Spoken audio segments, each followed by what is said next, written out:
चलो दोस्तों, 148 अपॉन 185 का सरलतम रूप ज्ञात करो। तो सबसे पहले हम क्या करेंगे, 148 का छोटी संख्या का डिवाइड 185 में देंगे। ठीक है, एक बार जाएगा और 148 इसके घटा 15 में डालेंगे तो 7 7 37, 37 का डिवाइड हम 148 में देंगे।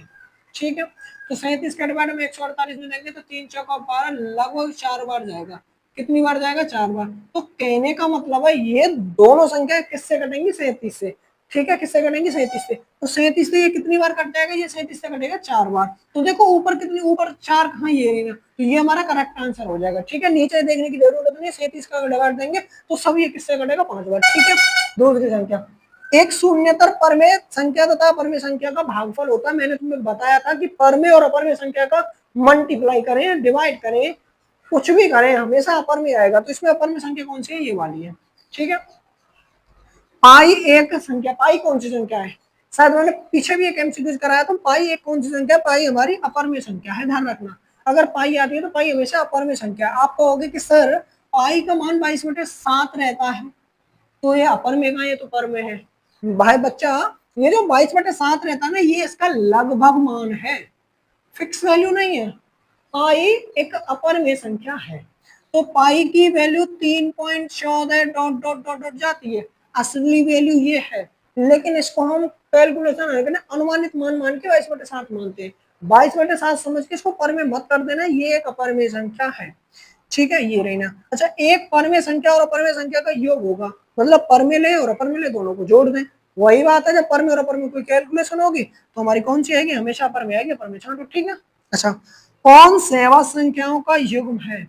देखो भाई, सह अभाज्य संख्या वही होंगी जिनका जो एलसीएफ रहेगा, एचसीएफ रहेगा, एक रहेगा। देखो 21 चौका 84, इसका डिवाइड दो, इसके बारे में आता है, बिल्कुल आता है, ये तो रहेगा नहीं। 20 दूनी 40, इस 20 के बारे में 40 आ रहा है, बिल्कुल आ रहा है, ये भी नहीं रहेगा। अच्छा, 19 दूनी 38, ये तो बारे में ये भी नहीं रहेगा। अच्छा, ये 39 के बारे में 57 में नहीं आएगा। तो कहने का मतलब सहवाद संख्या का युग्म में ये रहेगा। अब देखते हैं नेक्स्ट क्वेश्चन क्या है। देखो, निम्न में कौन सी संख्या एक परमेय संख्या है। देखो भाई, ये दोनों अंडर रूट में है, तो मतलब ये तो परमेय संख्या है नहीं, मतलब परमेय संख्या अंडर रूट में नहीं रहती है।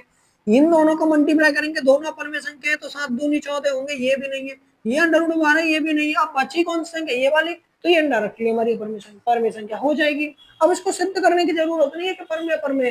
अच्छा, अगर इसको हल करोगे तो देखो ये a प्लस बी हो रहा है, ठीक है, और ये a माइनस बी हो रहा है। अब इसका फॉर्मूला रहता है ए स्क्वायर माइनस बी स्क्वायर। अगर हम ऐसा करते 5 का स्क्वायर करेंगे और 7 का स्क्वायर करेंगे, तो ये स्क्वायर से इसका अंडर रूट कटेगा, इससे क्या कटेगा, तो 5 माइनस 7 वाला तो ना -2। तो ये कौन सी संख्या है, परमेय संख्या है। लेकिन आप पता कर सकते हो कि ये अपरमेय संख्या है, ये परमेय संख्या, ये अपरमेय संख्या, तो हल करने की जरूरत नहीं, डायरेक्ट बोलेंगे ये हमारी कौन सी है, ये जब अपरमेय संख्या तो ये कौन सी है, परमेय संख्या है। ठीक है, देखो, भाजक भाज्य भाजक भागफल एवं शेषफल में संबंध होगा। अच्छा, बात सुनते हैं, आपने डिवाइड दिया होगा कभी ऐसे करके। ठीक है, जैसे 8 का भाग हमने 25 में दिया, तो 8 दिया 24, एक आता है। फिर आंसर चेक कैसे करते हैं, हम ऐसे करते हैं ना कि 8 गुना 3 और प्लस के 1 जोड़ देते, शेषफल जोड़ देते हैं, तभी तो आएगा 8 के 24 और 25 बराबर कितना आता है, हमारा 25 आता है। यही चीज है ना। अच्छा, तो देखो बच्चों, इसको बोलते हैं भाजक। क्या बोलते हैं, भाजक। इसको बोलते हैं भाज्य, इसको बोलते हैं भाज्य, और इसको बोलते हैं भागफल। क्या बोलते हैं बच्चों, भागफल। ठीक है, और इसको बोलेंगे शेषफल। ठीक है, अच्छा, अब यहाँ पे रखते हैं। देखो, ये कौन सा है, हमारा भाज्य है।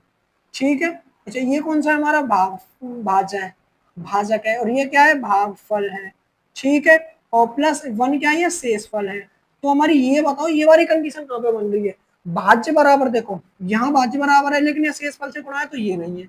यहाँ देखो, यहाँ भाजक बराबर है, तो ये नहीं है। हमारा बराबर में आना चाहिए भाज्य, यहाँ पे ठीक है, भाज्य यहाँ भाजक है, तो हमारे यही करेक्ट हो जाएगा। ठीक है, हम देखो, ये हमने एक तरीका कंसेप्ट होता है, देखना एलिमिनेशन मेथड आपने पढ़ा होगा, विलोपन विधि। तो विलोप करना सीखो। देखो, हमें बराबर में क्या होना चाहिए, देखो शेषफल जुड़ता है, लेकिन यहाँ पे मल्टीप्लाई हो रहा है, तो ये नहीं हो सकता। बराबर में और भाज्य रहता है, लेकिन यहाँ भाजक है, तो ये नहीं हो सकता। यहाँ भाजक है, ये नहीं हो सकता, तो हमारा एलिमिनेशन ये बचेगा बस। अच्छा, परमेय संख्या होगी, देखो भाई, √2 अपरमेय संख्या है। एक्सरसाइज 1.3 में पढ़ा होगा ना, √3 अपरमेय संख्या है।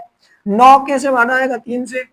इनको बाहर निकाल के दिखा देना, 1.73 ऐसे नहीं, प्रॉपर ये आ गया, तो ये परमेय संख्या हो गई। ठीक है, देखो 150 में 225 का सरलतम रूप होगा, न्यूनतम मान सरलतम मान निकालना तो क्या करेंगे हम, छोटी संख्या का डिवाइड बड़ी संख्या में देंगे। तो 150 का डिवाइड 250 में देंगे, देखो 225 है ना, हाँ देंगे तो कितना बचो 5, और 12 में तो 5 गए तो कितना बचो 7, याद देंगे 150 कितना बचेगा 75 दोनों 150, खत्म कहानी।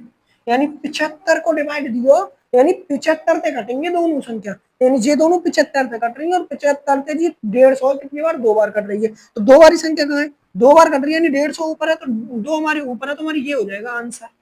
ठीक है, दिमाग ही नहीं लगाना। अच्छा, दी हुई गई संख्याओं में सबसे छोटी भाज्य संख्या। अच्छा, मैंने बताया था भाज्य और अभाज्य कौन सी रहती है, भाज्य संख्या वो रहती है जिनके 2 से ज्यादा गुणनखंड रहते हैं। तो देखो 2 का तो कोई गुणनखंड है ही नहीं।